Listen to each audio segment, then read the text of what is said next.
Welcome to the National University online class. During this pandemic, I feel proud to be the part of this National University online video class lecture as a resource person. Please maintain the health rules. বিষয় ইসলামের ইতিহাস ও সংস্কৃতি, programme B honours চতুর্থ বর্ষ, course code 241603। কোর্সের নাম ইসলামের দর্শন ও ধর্মীয় সম্প্রদায়ের বিকাশ, লেকচার নাম্বার 10। লেকচারের শিরোনাম জালালউদ্দিন মোহাম্মদ রুমি। মোহাম্মদ মাহমুদুল হাসান, সহকারী অধ্যাপক, সরকারি বিএমসি মহিলা কলেজ, নওগাঁ। প্রিয় শিক্ষার্থী, তোমাদের স্বাগত জানাচ্ছি আমার অনলাইন ক্লাসে। আজকে আমরা আলোচনা করব বিখ্যাত ধর্মতত্ত্ববিদ ও দার্শনিক জালালউদ্দিন রুমি জীবনী, তার দার্শনিক চিন্তাধারা, তার ধর্মীয় চিন্তাধারা। তিনি ছিলেন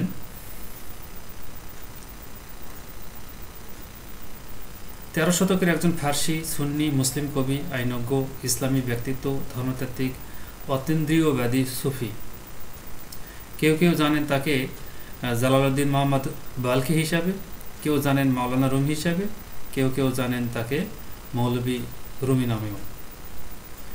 এই মনীষীর প্রভাব সীমানা এবং জাতি ছাড়িয়ে গেছে। ফার্সি, তাজিকিস্তান, তুর্কি, গ্রিক, পাস্তুন, মধ্য এশিয়া এবং দক্ষিণ এশিয়ার মুসলমানরা গত 7 দশক ধরে বেশ ভালোভাবেই তার আধ্যাত্মিক উত্তরাধিকারকে যথাযথভাবে সমাদৃত করে আসছেন। তার কবিতা সারা বিশ্বে ব্যাপকভাবে বিভিন্ন ভাষা অনুবাদ করা হয়েছে এবং বিভিন্ন শ্রেণীতে রূপান্তরিত হয়েছে। রুমিকে যুক্তরাষ্ট্রের সবচেয়ে জনপ্রিয় কবি এবং বেস্ট সেলিং পোয়েট বলা হয়। রুমির কাজ বেশিরভাগই ফার্সি ভাষায় লেখা, কিন্তু মাঝে মাঝে তিনি স্তবগুলিতে তুর্কি, আরবি এবং গ্রিক ভাষারও ব্যবহার করে ভাষার মাধুর্য বর্ধন করেছেন। প্রিয় শিক্ষার্থী, আমরা এখানে এই যে মানচিত্রটা নিয়ে এসেছি, এটা হলো আফগানিস্তানের মানচিত্র, এটা হলো ইরানের মানচিত্র। এই যে আফগানিস্তানের মানচিত্রের মধ্যে দেখো, এই যে বাল্খ নামে একটি প্রদেশ রয়েছে, এখানে তিনি জন্মগ্রহণ করেছিলেন। এরপর তিনি ইরানের নিশায় প্রদেশে আসেন, নিশায় শহরে আসেন। এই যে দেখো, এই মানচিত্রতে নিশাইপুর শব্দটা রয়েছে, এখানে তিনি আসেন। এখান থেকে তিনি এই দেখো তুরস্কে এই যে কোনায়, এই যে এই জায়গাতে এই কোনায় তিনি স্থায়ীভাবে বসবাস করেন এবং এখানেই তার, এটা হলো তুরস্কের মানচিত্র, এখানে তিনি স্থায়ীভাবে বসবাস করেন এবং এখানে তিনি মৃত্যুবরণ করেন। এখানে তার সমাধি রয়েছে। তাহলে তিনি 8 শতাব্দী আগে, আজ থেকে 8 শতাব্দী আগে বর্তমান আফগানিস্তানের বাল্ক নামক শহরে 1287 সালের 30 সেপ্টেম্বর বাহাউদ্দিন ওয়ালদ ও মুইমিনা খাতুনের ঘরে জন্মগ্রহণ করেন। তার বাবা ছিলেন একজন বাল্কের একজন ধর্মতাত্ত্বিক, আইনজ্ঞ, অতীন্দ্রিয়বাদী এবং একজন বিজ্ঞ আলেম, যিনি তার অনুসারীদের কাছে সুলতান আল উলামা নামেও অধিক পরিচিত ছিলেন। তিনি তার সন্তানের নাম রাখেন মোহাম্মদ, আর এই সন্তানই একদিন তার আধ্যাত্মিকতা জ্ঞানের আলো ছড়িয়ে নিজের পিতার খ্যাতিকেও ছাড়িয়ে যাবে, এই বিষয়টিকে জানত। এক ও অদ্বিতীয় স্রষ্টার খোঁজে নিগুড় জ্ঞান পিপাসু আধ্যাত্মিক জ্ঞানের মশালবাহী হয়ে মানব প্রেমের এক অনন্ত দৃষ্টান্ত স্থাপন করেন। তাহলে এই মহান ব্যক্তির নাম হলো জালালউদ্দিন রুমি নামে তিনি অধিক পরিচিত। ইংরেজিতে তাকে বেশি ডাকা হয়েছে রুমি নামে। তার পুরো নাম হলো জালালউদ্দিন মোহাম্মদ বাল্খি বা জালালউদ্দিন মোহাম্মদ রুমি, মাওলানা রুমি অথবা মাওলানা মৌলভী রুমি ইত্যাদি। তবে শুধুমাত্র রুমি নামেও তিনি অধিক জনপ্রিয়।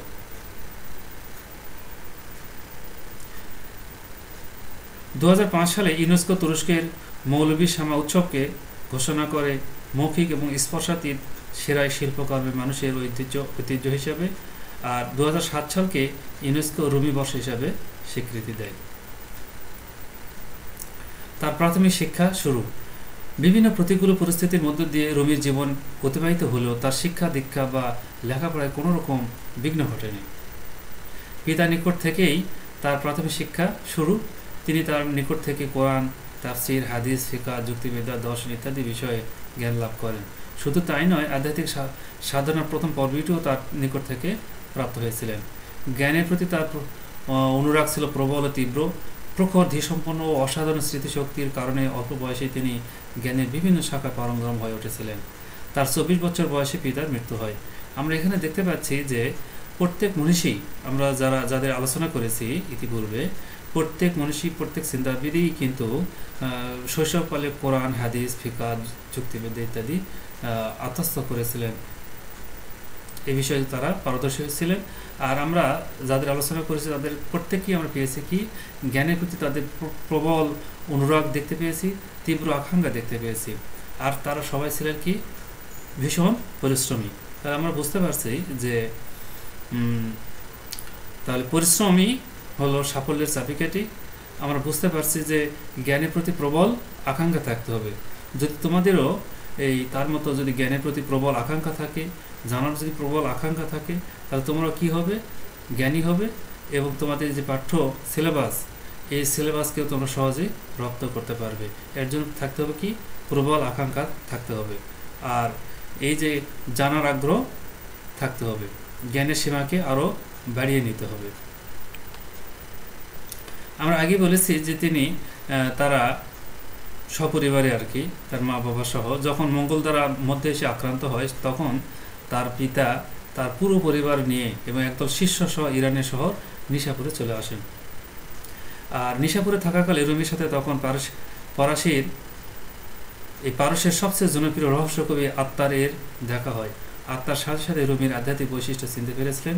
তিনি দেখতে পেলেন রুমি তার পিতার পিছনে হেঁটে যাচ্ছেন এবং তিনি বললেন, একটি হ্রদের পিছনে একটি সমুদ্র যাচ্ছে। এই সাক্ষাৎ 18 বছর রুমির উপর গভীর প্রভাব ফেলে এবং পরবর্তীতে তার কাজ উৎস হিসাবে কাজ করে। রুমির পিতা ও ফার্সি কবি আত্মা ছাড়াও রুমির উপর প্রভাব ফেলেছিলেন বিখ্যাত ইসলামী চিন্তাবিদ ছানায়। তাহলে দেখতে পাচ্ছি আমরা প্রত্যেক মনীষী তার নিজ জন্মভূমি ছেড়ে কেউ শহরে এসেছে, কেউ বাসা বদল করেছে, কেউ বিভিন্ন অন্যান্য জায়গায় গিয়েছে। তাতে বোঝা যাচ্ছে যে ঘর কোনো হয়ে থাকলে জ্ঞানের ভাণ্ডার হওয়া বা জ্ঞানের সাগরে অবগাহন করা একটু কঠিন হয়ে পড়ে। এরপরে তিনি তুরস্কের আনাতোলিয়ার কোনিয়াতে স্থায়ীভাবে বসবাস করেন। 1228 সালের 1 মে আনাতোলিয়ার শাসক আলাউদ্দিন কায়কোবাদ তাদেরকে আমন্ত্রণ জানান এই কোনিয়াতে বসবাস করার জন্য। বাহাউদ্দিন আনাতোলিয়া আসেন এবং আনাতোলিয়ার এই কোনিয়াতে চিরস্থায়ীভাবে বসবাস শুরু করেন, যেটি রুম সালতানাত এর পশ্চিমাঞ্চল বর্তমান তুরস্কে অবস্থিত। এই রুম সালতানাত থেকেই রুমি শব্দের উৎপত্তি এবং তার নামে পদবী হিসেবে রুমি ব্যবহৃত হয়েছে। আর এই রুমিটাই এই পাশ্চাত্য জগতেও বেশি পরিচিতি লাভ করেছে এই পদবীটা, এবং তাকে রুমি নামে সবাই চিনত, বিশেষ করে পাশ্চাত্য জগতে। বাহাউদ্দিনের একজন ছাত্র সৈয়দ বুরহানুদ্দিন মহাক্কি তিরমিজি রুমিকে শরিয়া এবং তরিকা সম্পর্কে শিক্ষা দিতে থাকেন, বিশেষ করে তার পিতার দিকগুলো। 9 বছর ধরে তিনি সুফিবাদ শিক্ষা গ্রহণ করেন। এরপর রুমির জনজীবন শুরু হয়। তিনি একজন ইসলামী ফকি এবং আইনজ্ঞ হন, ফতোয়া প্রকাশ করেন এবং কোনিয়ার মসজিদের নৈতিকতা বক্তৃতা দিতে থাকেন। তিনি মাদ্রাসাতে একজন মৌলভী হিসেবে কাজ করেন এবং তার অনুগামীদের শিক্ষা দেন। এখানে আমরা দেখতে পাচ্ছি যে ইতিপূর্বেও আমরা দেখেছি যে আমরা যেসব মনীষীদের আমরা জীবনী আলোচনা করেছি, তাদের প্রত্যেক মনীষী কিন্তু একজন বিখ্যাত ব্যক্তির সান্নিধ্যে থেকেছেন। তার অর্থ হলো যে যদি তুমি বা আমরা যদি কেউ জ্ঞানী লোকের সাথে বসবাস করি, জ্ঞানী লোকের সাথে উঠা বসা করি, তাহলে কি হবে? জ্ঞানের চর্চা করার, জ্ঞানকে জানার, পরিশ্রম করার প্রবল আকাঙ্ক্ষা তৈরি হবে, যেটা ব্যক্তিগতভাবে ঘরোয়াভাবে নিজ বাসায় অনেকখানি আলসামি আসে, অলসতা আসে, আবার জ্ঞানের প্রতি তার বিমুখতা আসে। আর যদি কোনো জ্ঞানী লোকের সাথে থাকা যায়, তার প্রতিটি কথা থেকেই কিন্তু জ্ঞান আহরণ করার সুযোগ তৈরি হয়। তাহলে আমরা দেখতে পাচ্ছি যে এই যে রুমির জীবনেও বেশ কিছু জ্ঞানী লোকের প্রভাব রয়েছিল। তিনি বেশ কিছু জ্ঞানী লোকের সান্নিধ্যে ছিলেন, তাদের খুব কাছ থেকে দেখেছেন এবং তাদের কথা শুনেছেন এবং তাদের পরামর্শ মোতাবেক জ্ঞান আহরণ করেছেন।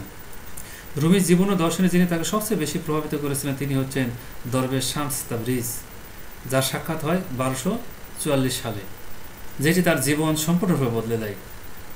তাহলে দেখতে পাচ্ছি আমরা যে গুরুর বা ওস্তাদের বা শিক্ষকের সান্নিধ্যে থেকে নিজেকে যত জ্ঞানী করা সম্ভব, নিজেকে যত পরিবর্তন করা সম্ভব, ব্যক্তিগতভাবে এককভাবে একক প্রচেষ্টায় ততখানি সম্ভব নয়। তিনি অবশেষে তাবরিজের শিষ্য হয়ে তার কাছ থেকে আধ্যাত্মিক জ্ঞান অর্জন করেছিলেন। আর তখন শাসক ছিলেন সেলজুক সুলতান আলাউদ্দিন গায়কবাদ। তিনি মাওলানা রুমির জ্ঞানগর্ভ আলোচনার খ্যাতি দেখে তাকে কোনিয়া বিশ্ববিদ্যালয়ের অধ্যক্ষ হিসেবে নিয়োগ দিয়েছিলেন। আর আরেকটি বিষয়, আমরা তার জীবনের একটি গুরুত্বপূর্ণ অংশ না হলেও তার যে খ্যাতি, তার যে রচনার সাথে যে পাশ্চাত্যের যে পশ্চিমাদের যে পরিস্থিতি, এটি আমরা তুলে ধরার চেষ্টা করছি। রুমির কবিতা বিশ্বের নানান ভাষায় অনুবাদ হয়েছে। এর মধ্যে রুশ, জার্মান, উর্দু, তুর্কি, আরবি, বাংলা, ফার্সি, ফরাসি, ইতালীয় এবং স্প্যানিশ ভাষা উল্লেখযোগ্য। সলেমান বার্টসের করা রুমির কবিতা ইংরেজি অনুবাদ সারা বিশ্বব্যাপী 5 লাখের বেশি বিক্রি হয়েছে। মার্কিন যুক্তরাষ্ট্রের সবচেয়ে পঠিত কবিদের মধ্যে রুমি অন্যতম। শাহরাম শিবার বই rendering the veil, literal and poetic translation of Rumi 1995, বইটি বেঞ্জামিন ফ্রাঙ্কলিন পুরস্কার পায়। রুমির কবিতা রেকর্ডিং যুক্তরাষ্ট্রের বিলবোর্ডের সেরা 20 তালিকায় স্থান পায়। মার্কিন লেখকদের বাছাই করা দীপক চোপড়ার সম্পাদনা করা ফেরুদন কিয়া অব রুমি অনুবাদ করা প্রেমের কবিতাগুলো মঞ্চায়ন করেন হলিউড অভিনেতা ম্যাডোনা, গোল্ডি হাউন, ফিলিপ গ্লাস ও ডেমিনুর।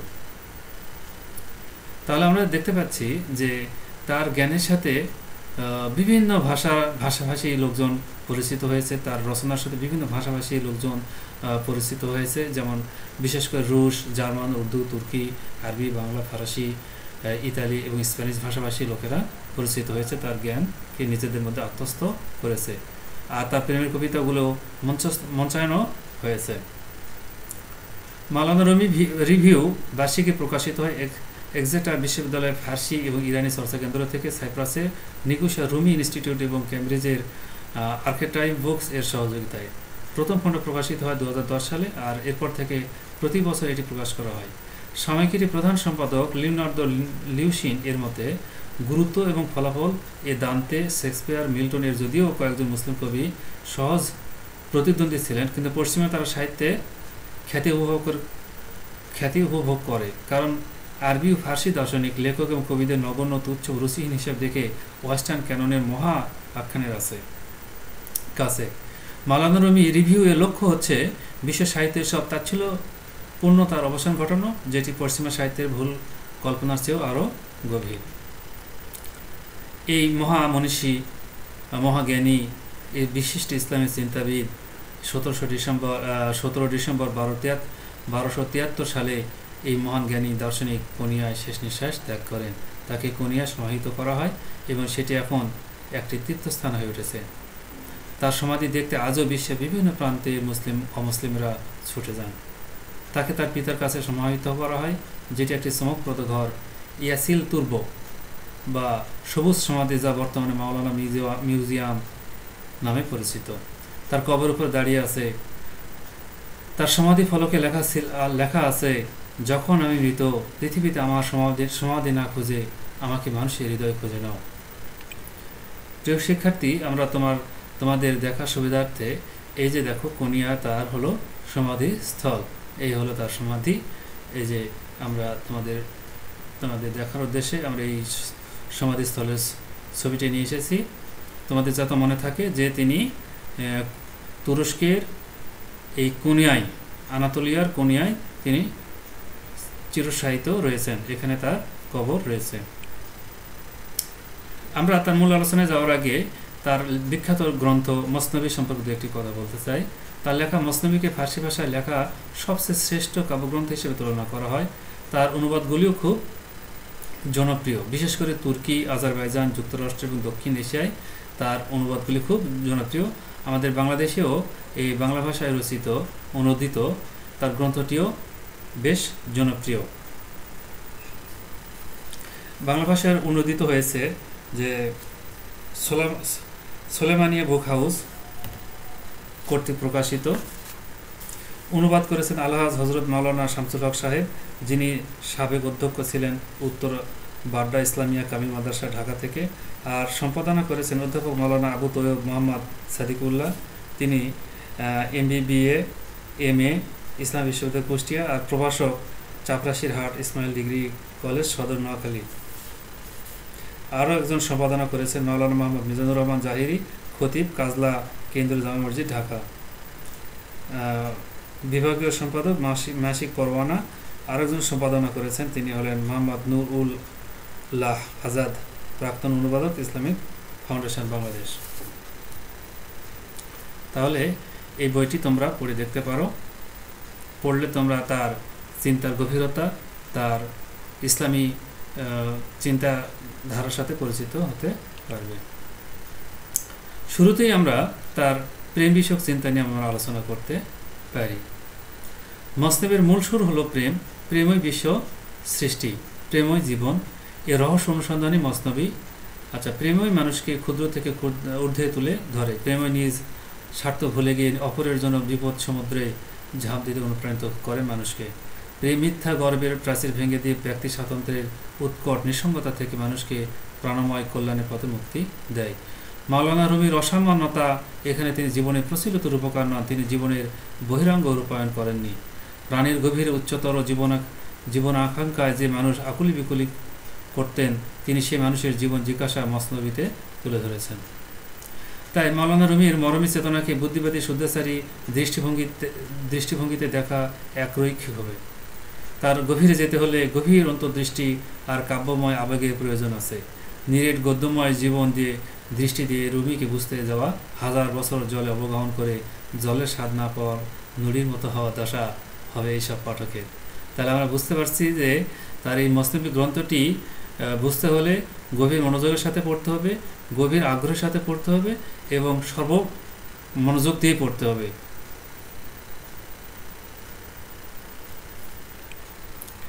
আমরা তার আত্মা নিয়ে আমরা আলোচনা করার চেষ্টা করব এখন।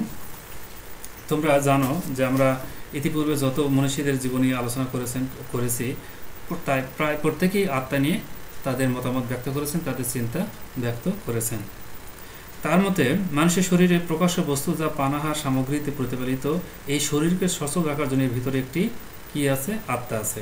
তাহলে আমাদের এই দেহকে, যেটা আমরা পানাহার এই খাদ্যদ্রব্য গ্রহণ করি, এই শরীরকে সচল রাখার জন্য এর ভিতরে একটা কি আছে? আত্মা আছে। এই আত্মাই হলো দেহের উপর নির্ভরশীল।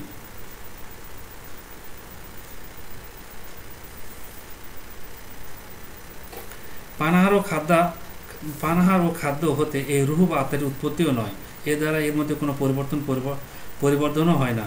এই আত্মা আল্লাহ পাকের বিশেষ কুদরতি বস্তু। তাহলে আমরা এই আত্মার পরিচয় পাচ্ছি যে এই আত্মা হলো আল্লাহ পাকের বিশেষ কুদরতি বস্তু। তার স্থূল জ্ঞানের ধরাছোঁয়ার বাইরে সে রুহের আসল স্বভাব হলো আল্লাহ পাকের মহব্বত এবং মারিফত তথা আল্লাহ পাকের গুণাবলী তথা জ্ঞান লাভ করা এবং তা বোঝা।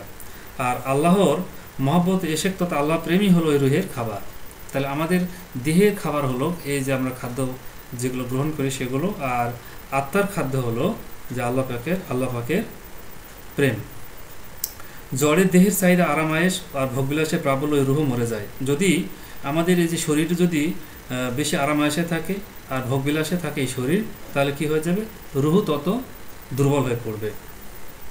আর পক্ষান্তরে আল্লাহ প্রেমে যত সতেজ হবে, রুহ তত শক্তিশালী হবে, রুহ তত সতেজ হবে। যে মানুষের নফসে বা প্রবৃত্তির উপর সেই রূপ বা মানবতা প্রাবল্য হবে, সে মানুষ চরম ও পরম আনন্দ পাবে। তাহলে দেখা যাচ্ছে যে যদি মানুষের রুহটা যদি বেশি আল্লাহ প্রেমে মগ্ন থাকে, তাহলে তার ভিতর কি হবে? যে আল্লাহর যে ইবাদত বন্দেগী, আল্লাহর যে হুকুম হাকাম, এগুলো পালন করতে সে আনন্দ পাবে। তাহলে আমরা আত্মার পরিচয় জানলাম, আত্মা কি সে শক্তিশালী হয় সেটা আমরা বুঝতে পারলাম। এখন আত্মাকে তিনি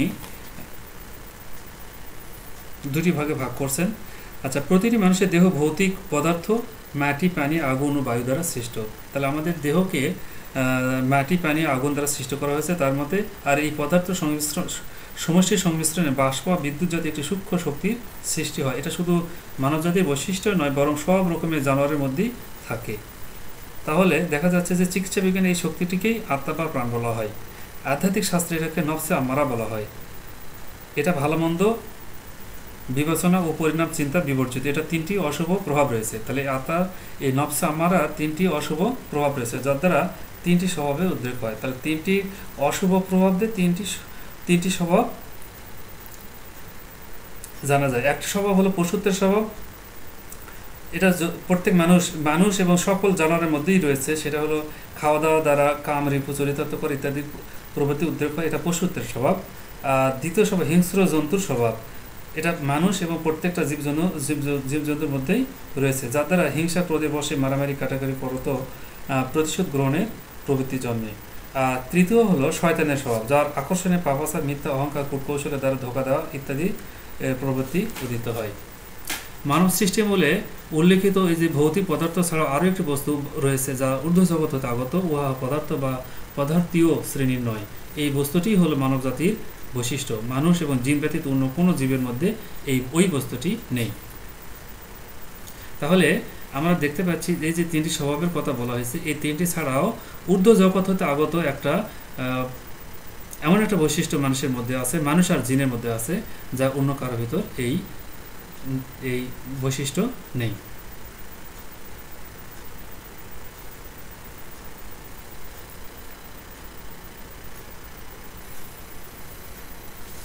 তাহলে আমরা বুঝতে পারলাম যে রুহের পরিচয়টা আমরা জানতে পারলাম, রুহের বৈশিষ্ট্য আমরা জানতে পারলাম।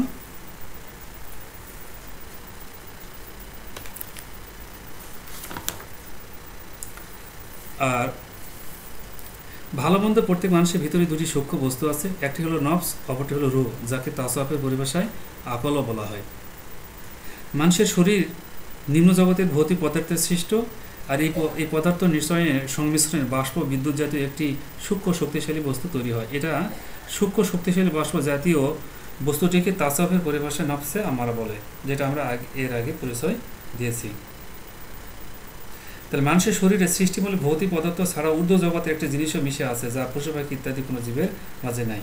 এটা আমরা আগেও বলেছি যে মানুষের মাঝে এমন একটা বৈশিষ্ট্য, মানুষ আর জিনের মধ্যে এমন একটা বৈশিষ্ট্য আছে যা অন্য কোনো পশু পাখি বা জীবজন্তুর মধ্যে নেই। তাসাউফের পরিভাষায় ওই জিনিসটিকে রূহ বলা হয়, বা আকল বলা হয়, বা লতিফা বলা হয়। আর এটাই হলো বিবেক, বুদ্ধি ও মানবাত্মা। তাহলে আমরা তার আত্মা সম্পর্কে যে আলোচনা করলাম, আমরা মোটামুটি বুঝলাম যে আত্মা কি, আত্মার কিসে সতেজ হয়, আত্মা কীভাবে সজীব হয়, আত্মা কীভাবে আনন্দ পায়। আল্লাহ প্রেম যত গভীর হবে আত্মা তত আনন্দ পাবে, আত্মা তত সজীব হবে। আর যত মানুষ এই ভোগবিলাসে লিপ্ত থাকবে, আরামাসে লিপ্ত থাকবে, তত আত্মা কি হয়ে যাবে, দুর্বল হয়ে যাবে, একসময় হয়তো আত্মা মারা যাবে। এখন সৃষ্টিতত্ত্ব, এখন আমরা সৃষ্টিতত্ত্ব নিয়ে তার চিন্তাধারা আলোচনা করার চেষ্টা করব।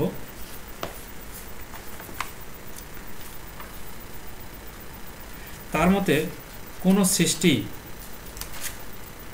বৃথা নয়। আল্লাহ পাক প্রত্যেকটা সৃষ্টি তার নিজ কুদরতিতে সৃষ্টি করেছেন।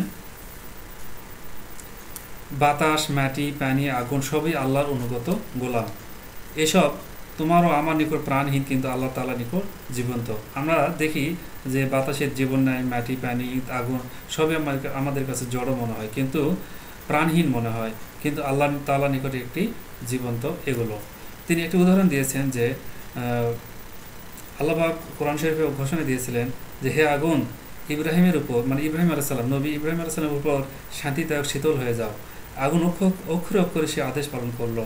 তার আগুন যদি জীবন্ত না হতো, তার একটা প্রশ্ন, আগুন যদি জীবন্ত না হতো আল্লাহ পাক তাকে আদেশ করতেন? তাহলে আল্লাহ পাক যেহেতু তাকে আগুনকে বলেছেন যে হে আগুন শীতল হয়ে যাও, তার অর্থ হলো যে আগুনের জীবন আছে বলেই আল্লাহ পাক তাকে এই আদেশ দিয়েছিলেন। আর আগুনও সেই আদেশ অক্ষরে অক্ষরে পালন করেছিল।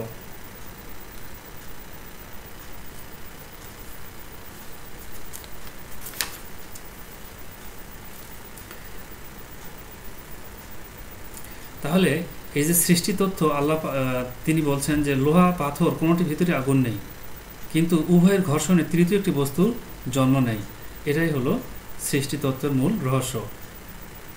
আবার উনি বলছেন যে নারী পুরুষের উভয় মিলনের তৃতীয় একটা জিনিস জন্ম নেয়। এই যে নারী পুরুষের মিলনে যেমন সন্তান জন্ম নেয়, সেরূপ বাহ্যিক লোহা পাথরের ঘর্ষণে তৃতীয় জিনিস দৃশ্যিক আগুন জন্ম নেয়। তদ্রূপ অত্যাচারে লোহা পাথরের ঘর্ষণে তৃতীয় জিনিস জাহান্নামের আগুন জন্ম নেবে।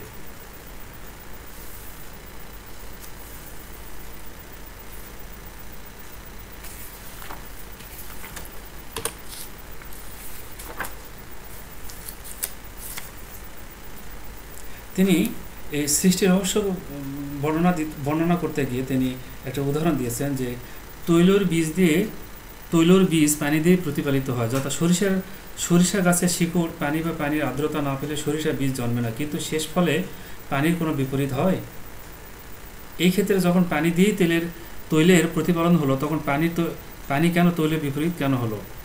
যখন ফুল কাঁটা হতে বের হলো, কাঁটা ফুল হতে বের হলো, তার ফুলের বীজ হতেই কাঁটাযুক্ত গাছ হয়, তবে উভয়ের মধ্যে বিরোধ ও বৈপরীত্য কীভাবে হলো?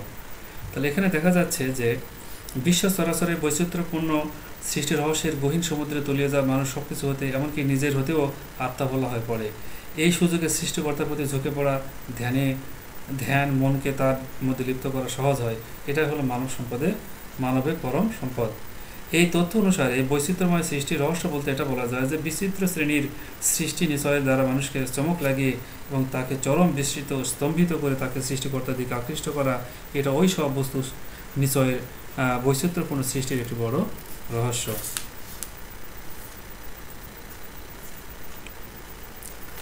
আমরা এখন তার বিবর্তনবাদ নিয়ে আলোচনা করার চেষ্টা করব। বিবর্তনবাদ বিকাশ বা বর্ধন এর সমস্যা রুমির চিন্তার কেন্দ্র বিষয়। তাহলে রুমি এই বিখ্যাত দার্শনিক, তার যে কেন্দ্র মানে তার যে সমস্ত মনোযোগ এই বিবর্তন ধারাকে কেন্দ্র করেই গড়ে উঠেছিল। তিনি ছিলেন একজন পরদুস্থ বিবর্তনবাদী চিন্তাবিদ। তিনি সৃষ্টির ধারণাকে বিবর্তনের ধারণার সঙ্গে সমন্বিত করার চেষ্টা করেছেন। তাহলে এই যে আল্লাহ পাক যে এই সৌরজগৎ বা এই যে বিশ্বজগৎ সৃষ্টি করলেন, এই সৃষ্টি জগৎকে তিনি এই ধারণাটাকে তিনি বিবর্তনের ধারণার সাথে সমন্বিত করার চেষ্টা করেছেন। এজন্যই তিনি রূপক করতে বলেন যে যদিও মানুষকে মাটি থেকে সৃষ্টি করা হয়েছিল, তবুও তার আকৃতি তাৎক্ষণিকভাবে দেওয়া হয়নি। তিনি ঘোষণা দিয়েছিলেন যে আদমের আকৃতিকে সম্পূর্ণ করা হয়েছিল এমন এক দীর্ঘ সময় যেখানে প্রতিটি দিন ছিল 1000 বছরের সমান। মানে এটা আল্লাহ পাক তাৎক্ষণিকভাবে তাকে সৃষ্টি করেননি। জগতে বিবর্তন সম্পর্কে তার ধারণা ছিল সময়ের তুলনায় অগ্রসর এবং বহু দিক দিয়ে তা বিবর্তন সম্পর্কে আধুনিক ধারণা পূর্বাভাস বহন করে। আমরা দেখতে পাচ্ছি যে তার এই ধারণা মৌলিক এবং ডারউইন ও স্পেন্সারের বহু আগেই তিনি বিশ্ব প্রক্রিয়ার বিকাশ ও বর্ধনকে যেভাবে ব্যাখ্যা করেছেন তা ছিল রীতিমতো বৈজ্ঞানিক। তার আগে ইকনুস সাফা, নাজ্জাম ও ইবনে মাসকা বিবর্তন প্রকল্প দ্বারা এই জগৎ ব্যাখ্যার চেষ্টা করেছিলেন। আর রুমি তার পূর্বসূরীদের ধারণাগুলির গুরুত্ব উপলব্ধি করেন এবং সেগুলোর সহায়তা এমন এক মতবাদ গড়ে তোলেন যা গভীর ও তাৎপর্যবহী। তার মতে জীবনের সর্বনিম্ন স্তর হলো জড়। এই জড় পদার্থই হলো জীবনের সর্বনিম্ন স্তর। কোনো কিছু মৃত নয়, জড় মৃত নয়। তা আমাদের জানা মতে জীবনের সর্বনিম্ন রূপ মাত্র। তাহলে আমরা জড়কে যেটা বলছি, যে আমরা যেটা জড় পদার্থ বলি, যেটা রূপ নেয়, যার জীবন নাই, তিনি বলছেন যে তা আমাদের জানা মতো জীবনের সর্বনিম্ন রূপ মাত্র। অবশ্যই এর কোনো স্বাধীন অস্তিত্ব নেই। তাহলে এই জড় পদার্থের কোনো স্বাধীন অস্তিত্ব নেই। আর ভাববাদীদের ন্যায় তিনি বলেন যে বিশ্ব ব্রহ্মাণ্ড পরম আদর্শের বহিরাঙ্গিক ও অস্পষ্ট রূপ ছাড়া আর কিছুই নয়। রুমির মতে জড়ের আকারেই শুরু হয় আত্মার অস্তিত্ব এবং এক পর্যায়ে তা ছিল অস্বচ্ছ চেতনে। দীর্ঘ সময় ধরে তা আগুন, পানি, বাতাস ও মেঘের আকারে ছিল এবং এরপর তা প্রবেশ করে পরবর্তী উচ্চতর উদ্ভিদ জীবনে। তাহলে আমরা বলছি যে এই যে আমাদের দেহ, প্রত্যেকটা প্রাণীর যে দেহ আগুন, পানি, বাতাস আর মেঘের আকারে আস্তে আস্তে আস্তে আস্তে দীর্ঘদিন প্রক্রিয়াজাত হতে, বিবর্তন হতে হতে প্রথমে কি করে, উদ্ভিদ জীবনে প্রবেশ করে। এই আত্মা ওই জড়জীবন থেকে উচ্চতর উদ্ভিদ এবং আস্তে আস্তে উদ্ভিদ জীবন থেকে আস্তে আস্তে উন্নততর দিকে ধাবিত হয়। এটাই ছিল তার হলো বিবর্তনবাদ, যে আল্লাহ পাক আমাদের যে সৃষ্টি করার আগে আমাদের যে উপকরণগুলো, এই উপকরণগুলো দীর্ঘদিন প্রক্রিয়াজাত করতে করতে করতে করতে তারপরে কি করে, উদ্ভিদ সৃষ্টি করে। এই উদ্ভিদ থেকে আস্তে আস্তে আস্তে আস্তে এই যে সর্বশেষ যে মানব আশরাফুল মাখলুকাত মানবকে সৃষ্টি করে। ইচ্ছার স্বাধীনতা। ইচ্ছা স্বাধীনতার ক্ষেত্রে তিনি যেটা বলার চেষ্টা করেছেন সেটা হলো যে মানুষ মানুষ স্বাধীন আবার পরাধীন, একই সাথে স্বাধীন এবং একই সাথে পরাধীন। তিনি তিনি তিনি বলেছেন যে মানুষ আপন কাজের কখনো স্বয়ংসম্পূর্ণ আবার কখনো স্বয়ংসম্পূর্ণ নয়।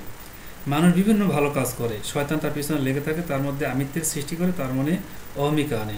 এটা খুব বড় রোগ। এই রোগ শয়তানের বড় হাতিয়ার, নেককার লোকদের নেক ধ্বংস করার জন্য। তিনি এরূপভাবে বলেছেন যে তার উদাহরণটা দিয়েছেন যে মানুষ কখন স্বাধীন আর কখন স্বাধীন নয়। তিনি এভাবে ঘোষণা দিয়েছেন যে তিনি মানুষকে সারিন্দার সাথে তুলনা করেছেন। সারিন্দাতে যখন শব্দলহর সৃষ্টি হয় না, যতক্ষণ না তাতে আঘাত করা হয়, এই সারিন্দাতে। এখানে বলা হচ্ছে যে আমরা যখন কোনো কাজ করি, তিনি ঘোষণা দিয়েছেন যখন তুমি সারিন্দাতে আঘাত করবে তখনই কি হবে, সেখান থেকে শব্দ সৃষ্টি হবে। আবার তিনি মানুষকে কিসের সাথে তুলনা করেছেন? তিনি মানুষকে বাঁশির সাথে তুলনা করেছেন। তিনি বলছেন যে বাঁশিতে যখন তুমি, বাঁশিতে শব্দ সৃষ্টি হয় না, তাহলে বাঁশিতে শব্দ সৃষ্টি হয় না যখন তাতে শব্দ সুর বাদকের মুখ হতে আসে। যখন শব্দ সুর বাদকের মুখ থেকে আসে তখনই বাঁশিতে শব্দ সৃষ্টি হয়।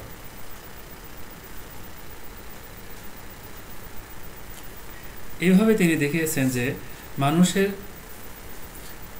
কাজকর্মের স্বাধীনতাও রয়েছে, আবার পরাধীনতাও রয়েছে। তিনি প্রমাণ করার চেষ্টা করেছেন যে আমাদের অপরাধ থাকা প্রমাণ করে আমরা এক পর্যায়ে অক্ষম, আর আমাদের লজ্জিত হওয়ার স্বভাব প্রমাণ করে এক পর্যায়ে আমরা সক্ষম। যদি কেউ কোনো অপরাধের জন্য যদি লজ্জিত হয়, তাহলে বুঝতে হবে যে লজ্জিত হওয়ার অর্থ হলো যে তার লজ্জা পাওয়ার কথা ছিল না যদি সে কাজটি করত।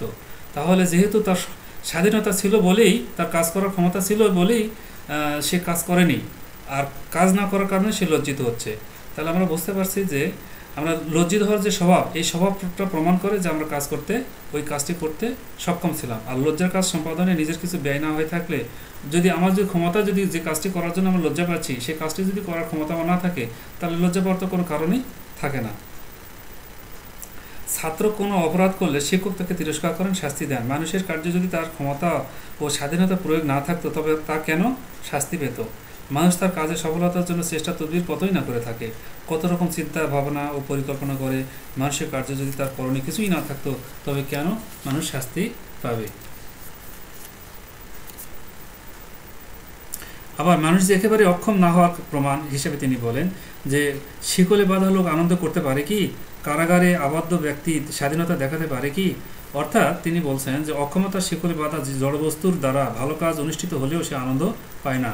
কারাগারে আবদ্ধ ব্যক্তি নিজের স্বাধীনতা দেখাতে পারে না, অথচ মানুষ ভালো কাজ আনন্দ পায় এবং প্রত্যেক মানুষ নিজ স্বাধীনতা দেখায় ও চায়। অতএব সে অক্ষমতার বাধা বা আবদ্ধ নিশ্চয় নয়।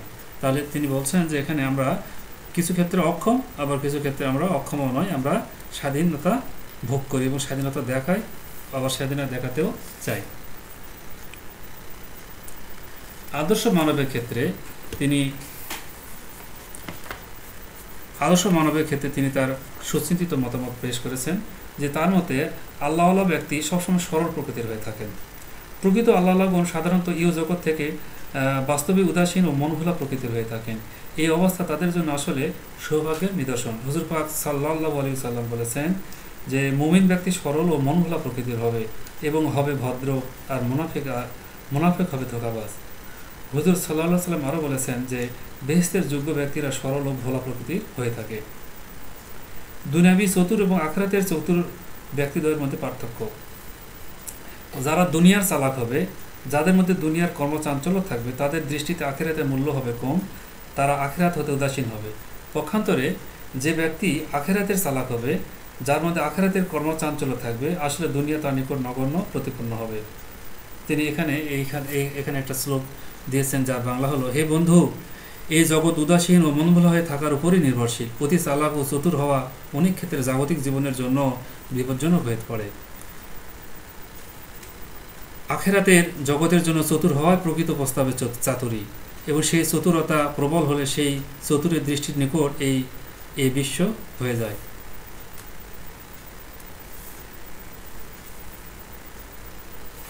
তাহলে তিনি বলেছেন যে যারা সরল প্রকৃতির হবে তারাই জান্নাতি হওয়ার সম্ভাবনা তাদের বেশি থাকবে, তারাই হবে একটু নরম প্রকৃতির। ব্যক্তিত্বের প্রভাবের ক্ষেত্রে তিনি যে মত প্রকাশ করেছেন সেটা হলো স্বর্গীয় সত্তার সাথে ব্যক্তি সত্তার সম্মিলনের পর ব্যক্তি সত্তাকে টিকে রাখার জন্য যে সমস্যাটি দেখা দেয় তা হলো সহিবাদের একটি গুরুত্বপূর্ণ সমস্যা। এই ব্যক্তি আত্মার সময় স্বর্গীয় আত্মার সাথে যখন মিশে ফেলাই হলো সহিবাদের লক্ষ্য। তাহলে মানুষের ভিতরে যে আত্মাটা রয়েছে এই আত্মাটাকে স্বর্গীয় আত্মার সাথে, সৃষ্টিকর্তার আত্মার সাথে মিশে ফেলাটাই হলো সফিবাদের মূল লক্ষ্য, সফিদের প্রধান উদ্দেশ্য। স্বর্গীয় সত্তার সঙ্গে ব্যক্তি সত্তার সম্মেলনের পর ব্যক্তি সত্তাকে টিকে রাখার যে সমস্যাটি সেটা হলো গুরুত্বপূর্ণ সফিবাদের অন্যতম সমস্যা। আর ব্যক্তি আত্মার সময়ে স্বর্গীয় সত্তার সঙ্গে মিশে ফেলায় সফিবাদের লক্ষ্য। মানুষের ব্যক্তিত্ব উৎপন্ন হয় তার অপূর্ণতা থেকে, আর সত্তার সঙ্গে অসত্তার মিশ্রণ প্রসূত সীমাবদ্ধ থাকে। একমাত্র আল্লাহই প্রকৃত সত্তা রয়েছে, যার অন্য সব কিছু সত্তাই শর্ত সাপেক্ষ বা আপেক্ষিক। সুফিরা এক আত্মবিধ্বংসী প্রক্রিয়ায় আত্মাকে দেহের সম্বন্ধ থেকে বিচ্ছিন্ন করতে এবং এর উচ্চ মূলের সঙ্গে সম্মিলন করতে চান। মানে এখানে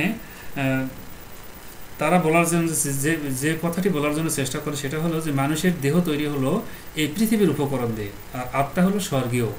এই পৃথিবীর উপকরণে আত্মা যখন আবদ্ধ থাকে, আর এই পৃথিবীর উপকরণের মানুষের দেহে যে উপকরণগুলো থাকে এই উপকরণের ধরন হলো বৈশিষ্ট্য হলো নিম্নমুখী, আর আত্মা বা রুহের ধরন হলো বৈশিষ্ট্য হলো ঊর্ধ্বমুখী। সেই ঊর্ধ্বমুখী রুহ সবসময় কী করে, জান্নাতের সাথে নুরানি আলোর সেই জ্যোতিষের সাথে মিলিত হতে চায়। আর আর এই পৃথিবীর উপকরণ মাটি পানি এই বাতাস এগুলো কি করে, নিম্নমুখী মানুষকে নিচের দিকে নেমে মানে দাবিয়ে রাখতে চেষ্টা করে। এই হলো সুফিদের যে হলো মূল কথা। এই যে যাত্রাপথে প্রথম পদক্ষেপকে বলা হয় ফানা, আর এই চূড়ান্ত পরিণতিকে বলা হয় বাক্কা। এই জন্যই বলা হয় নিজেকে আল্লাহর সমাহিত করে ব্যক্তি তার ব্যক্তিত্বকে ধ্বংস করে না, বরং রূপান্তরিত করে। তার ভিতরে যে আত্মাটা আছে, এই যে ভালো কাজ করলে, আল্লাহ নামাজ রোজা করলে, ইসলাম হুকুম হাকাম পালন করলে তার আত্মাটা যে হলো সতেজ হয়, শক্তিশালী হয়। এই আত্মা শক্তিশালী হওয়ার ফলে তার ভিতরে একটা তন্ময় ভাব আসে, একটা হাল তৈরি হয়, হালের অবস্থা তৈরি হয়। আর এই হালের অবস্থার কারণে সে কী করে, সে আল্লাহর দিকে মিলিয়ে যেতে চায়, আল্লাহর প্রেমে মগ্ন হয়ে পড়ে নিজেকে হারিয়ে ফেলতে চায়। এটাই হলো কি, এটাই হলো সর্বশেষ এই সুফিবাদের চূড়ান্ত পর্যায়, সেটাকে বলা হচ্ছে বাক্কা। সুফিদের মতবাদ থেকে এটুকু প্রতিমান হয় যে একদিকে তারা ব্যক্তিত্বকে মনে করেছেন অপূর্ণতার প্রতীক হিসাবে, আর অন্যদিকে প্রয়াসী হয়েছেন ব্যক্তিত্বকে অক্ষুণ্ণ রাখতে।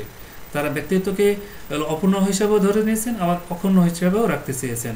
এইভাবে তারা তার মূল সে অসীমের সাথে মিলিত হতে চেষ্টা করেছেন।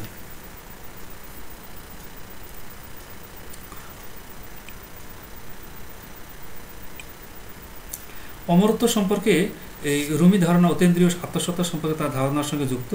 অতীন্দ্রিয় আত্মসত্তা যে মুহূর্তে কথা ও কাজের জগতে প্রবেশ করে তখনই তা ইন্দ্রিয় ও বুদ্ধির কাছে বোধগম্য হওয়ার জন্য বহু অংশে খণ্ডিত হয়ে যায়।